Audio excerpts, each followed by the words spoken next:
कोई अस्मा जी आई हैं? नहीं, वो 2 नंबर अस्मा लग रही है, वो मोमिना तो नहीं लग रही है। चलो बात कर लेते, हाँ, देख लेते हैं अनुराधा बाद जी में। हैं ये तो। अरे यार, 2 नंबर। नाम मत बताया करो यार। अच्छा ठीक है। हेलो अस्मा जी।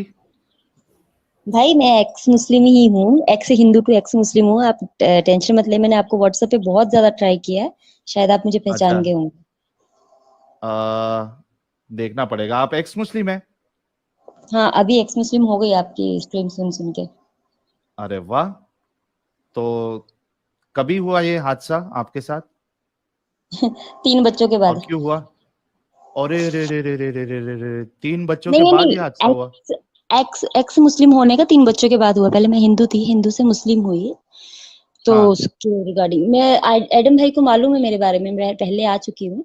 मैंने डिस्कॉर्ड से ओके। भी बात करी थी, मेरे को कोई रिस्पॉन्स नहीं मिला थोड़ा ज्यादा। तो अच्छा। जितेंद्र कुछ पंडित जी हैं, उनको भी कॉल किया था, हम्म। उन्होंने भी कॉल नहीं उठाया। मैंने आपको भी काफी व्हाट्सएप मैसेज किया था, आपने भी नहीं उठाया। ओके। एक्चुअली क्या होता है ना अस्मा जी, के मेरे को इतने सारे मैसेजेस आते हैं ना व्हाट्सएप पे, कॉल्स इतने आते हैं ना कि मैं परेशान हो जाता हूँ। आप सोचो किस किस का मैसेजेस का रिप्लाई करूं मैं। जी जी, प्रॉब्लम आप ये हो जाती बिल्कुल। है। बस भैया, अच्छा, मुझे ये जितना इतना आप मुझे खाली। ये बताइए अस्मा जी, जी आप जी। ये बताइए कि आप हिंदू से मुसलमान बनी क्यों? मैं अपनी पूरी डिटेल तो नहीं दूंगी आपको, क्योंकि इस टाइम पे मैं हम्म। बहुत ज्यादा परेशान हूँ। मतलब आप समझ सकते हो, आप जब एक्स मुस्लिम हो जाते हो तो आपके साथ क्या होता है। मैं उस एग्जैक्टली। चक्कर में हूँ अभी। तो फिलहाल हम्म। मैं कहीं दूसरी कंट्री में थी, वहां हम लोग साथ में जॉब करते थे। वहां से मुझे मेरा माइंड बहुत गंदे तरीके से वॉश किया गया। अभी भी ऐसा है कि मैं अभी भी वहां से नहीं निकल पा रही, सिर्फ माइंड वॉश की वजह से। सब कुछ हो गया, हम्म। बस मेरे को एक चीज का डर है कि मैं मर गई तो मेरे बच्चों को कौन देखता। बस ये टेंशन मेरे को हो रही।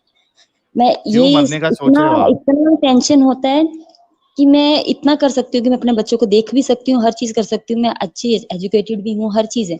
मगर बस मेरा हम्म। इतना कि माइंड वॉश कर दिया गया है कि मैं कुछ नहीं कर सकती हूँ सिवाय हस्बैंड के। और मेरे हस्बैंड को मैं स्ट्रीम सुना रही हूँ, मैं आपकी डेली सुनाती हूँ। मैं जो भी लाइव आती है, जो भी कुछ भी होता है, मैं बहुत मार भी खाती हूँ, सुनाती भी हूँ। तो ये बहुत हम्म। कुछ होता है यहाँ पे। मैं उनको सुनाती हूँ, फिर मैं उनको बोलती हूँ मेरे को एक रेफरेंस दे दो इनका जो बोल रहे हैं ना, एक कोई हम्म। सही हदीस ला दो उनके सामने कि ये ऐसा है। मैं वापिस मतलब आ जाती हूँ, मैं कुछ भी नहीं बोलूंगी। आप जैसा बोलेंगे मैं वैसा रहने के लिए तैयार हूँ। जैसा बोलोगे हम्म। वो करूंगी मैं। जूतों तक मैं पानी पीऊंगी। आप इनकी बातों का रेफरेंस दे दीजिए जितना भी ये बोल रहे हैं। तो आप ऐसा क्यों एक साइड पे आप बोलते हो कि इस्लाम में लड़कियां का हक जो है ना वो एक बराबर है, फिर लड़कियों की जब गवाही लेने की बात आती है तो आप बोलते हो कि हम्म। 4 मर्द होंगे तो 2 लड़कियां, नहीं 4 सॉरी, 1 मर्द 4 लड़कियों की गवाही चलती है, 2 लड़कियों की दो। गवाही चलती है। वहां क्यों आप हम्म। उस चीज से पीछे हट जाते हो? हाँ, फिर दूसरी बात, तलाक देने का हक भी सिर्फ आदमियों को ही क्यों है? उससे कोई हम्म। भी वेरिफिकेशन नहीं ली जाती है, कुछ भी नहीं ऐसा होता। और मेरे हस्बैंड ने मेरे को तलाक कितनी बार, 3 तलाक पता है कितनी बार दिया हुआ है? कम हम्म। से कम 1000 बार बोल दिया 3 तलाक। फिर भी मैं उसके साथ रह हम्म। रही हूँ। वो चीज़ तो हम्म। जबकि इन लोगों को पता है कि मुस्लिम लोगों को, मैं मेरा पर्सनली ये है कि पॉइंट ऑफ व्यू है कि मुस्लिम्स को मालूम है इस्लाम कुछ नहीं है।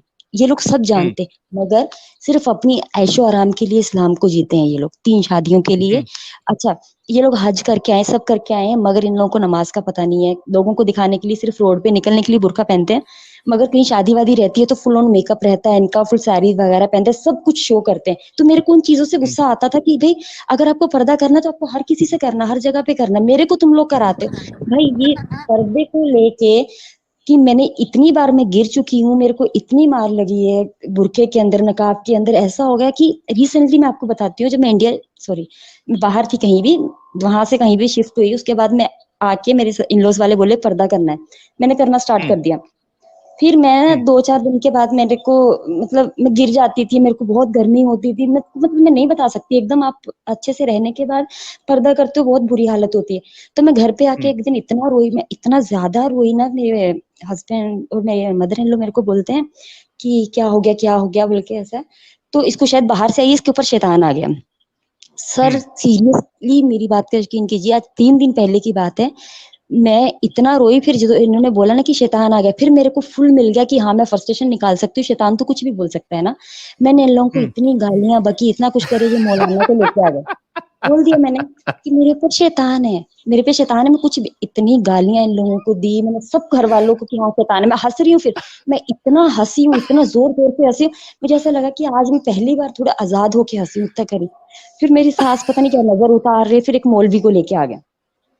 मौलवी जी को लेके आ गए, उन्होंने बोलते हाँ इसके ऊपर वाकई में बहुत बड़ा शैतान है, ये लड़की ऐसा ऐसा बोल के मैं मौलवी को भी पैर से मारी जोर से। मेरे को इतना गुस्सा था, इतना ज्यादा, मतलब क्या बोलूं। क्योंकि इन लोगों के लिए ऑलरेडी मेरे पेरेंट्स सब छूट गए, मेरे पीछे कोई है ही नहीं, और मेरे को जीने मरने की टेंशन भी नहीं है, सिर्फ है तो बच्चों का ही टेंशन रहता है और कुछ नहीं। और मेरे को ये क्यों नहीं छोड़ रहे कि इसके पास 3 बच्चे हैं, वो ऑलरेडी इस्लाम में आ गए बोल के ऐसा। और मैं बच्चों को बिल्कुल भी इस्लामिक तालीम नहीं दे रही हूँ, और ना मैं देने देती इन लोगों को। बस इन लोगों को मैं ये बोलती, मेरे को तलाक दे दे भाई। बोलता दे तो दिया और कितना दूं। अपनी माँ तो के क्यों नहीं सामने भी छोड़ रही बोलता आप? कि आप क्यों नहीं छोड़ रही आप भाई। मेरे एजुकेटेड को है। मेरे बच्चों का एक्चुअली थोड़ा सा प्रॉब्लम क्या हो गया, इन्होंने मेरा ना कुछ आईडीज वगैरह मुस्लिम के नाम से बना दिया, और मेरे बच्चों का जो पासपोर्ट है ना उसके ऊपर मेरा हिंदू वाला नाम चल रहा है। अब मेरे को पूरे डॉक्यूमेंट्स चेंज कराने का है, तो ये लोग नहीं करा के दे रहे। नहीं मेरी बहन, लेकिन ये आपको क्यों करा के दें? आप खुद क्यों नहीं करा सकती? भाई यहाँ इंडिया में मैं कुछ नहीं कर सकती हूँ। नहीं क्यों? अगर आप पासपोर्ट ऑफिस अकेले जाएंगी तो क्या बोलेंगे आपसे आपके शौहर कहाँ हैं? जी बिल्कुल बोलेंगे, मेरे हस्बैंड का पासपोर्ट मांगेंगे, और मेरा जो नाम इन लोगों ने मेरी आईडी पे डाल दिया गया है ना, तो वो मेरे को बोलते हैं न्यूज़पेपर पे नाम लिखाओ, पहले दूसरा वाला लेके आओ। मेरी बहन देखें, मैं ये हाँ, वो आपको डालना मैं तो आप पड़ता है। जैसी जितनी भी औरतें बेचारी जो इस वक्त सफर कर रही हैं ना, मैं उन सब के लिए बात कहना चाहूंगा कि देखें, please stop settling down for the lowest. सबसे कम के लिए सेटल डाउन करना बंद कर दें। ये कि चलो यार वो कुछ नहीं करता, चलो यार वो कम से कम मेरे साथ चीट तो नहीं कर रहा ना। अरे ये तो मिनिमम है, ये तो बेयर मिनिमम है। आप लोग बेयर अरे भाई मिनिमम पे क्यों क्यों चीट नहीं सेटल हो कर रहा जाती बंदा, हैं? 2 शादी। अरे भाई चीट कर रहा है, मेरे से पहले एक और लेडी शादी हाँ करके था, तो मैं मेरे को यही नहीं आपको कह मालूम रहा हूँ, था। आपने अपनी जिंदगी को खुद देखना है। आपकी आगे आने वाली जिंदगी पड़ी हुई है, आपके पर बच्चे हैं। साहिल भाई, आपको पता होगा कि हम पासपोर्ट नहीं करा सकते जब तक हमें हस्बैंड का सपोर्ट ना हो, और वो न्यूज़पेपर पे लगाना करना, फिर मुझे अपने वापिस न्यूज़पेपर में करना पड़ता है। जहाँ की मैं यार हूँ, अभी मुझे देखो ना वहां पे कितना जाना गलत है पड़ेगा ये। मेरे को बहुत। तो ऑलरेडी इनकी वजह से मेरा जो मम्मी डैडी है ना वो ब्राह्मण है, ठीक है। उनको ऑलरेडी मेरी वजह से, मैं मुस्लिम हुई बोल के उनको फैमिली से अलग कर दिया, निकाल दिया, मतलब बिरादरी से निकाल दिया हुआ मेरी वजह से। वो लोग भी मेरे से इतना नहीं भी बात करते। मेरे बाबा बहुत ज्यादा स्ट्रिक्ट है, वो तो बिल्कुल देखना भी पसंद नहीं करते। मर गई बोल के पिंडदान कर दिया, क्या क्या श्राद्ध सब कर दिया है मेरा उन लोगों ने। तो मेरे को मसला बच्चा वो भी नहीं है, मगर मैं जो वहीं पे वापस जाना बोले तो मेरे लिए बहुत टेंशन है। या तो मेरे को कुछ ऐसा बताइएगा, मेरे को इधर का इतना मालूम नहीं है कि कैसा करूं मैं ये सब। मेरे को एक बार पासपोर्ट मेरा हाथ में बच्चों का आ गया ना, मैं 1 सेकंड नहीं लगाती यहाँ से निकलने के लिए। बस ये प्रॉब्लम है मेरा, और कोई आपको प्रॉब्लम नहीं पता है है अगर रखने उन्होंने का। किधर रखे हैं तो आप चुरा लें किसी दिन, पासपोर्ट निकाल लें वहां से। भाई पासपोर्ट है, नहीं है कि नहीं है। मेरी जो छोटी बच्ची है उसका पासपोर्ट नहीं है अभी तक। मेरे दूसरे बच्चों के पासपोर्ट की वैलिडिटी भी बहुत है, मेरे पासपोर्ट की भी है भी।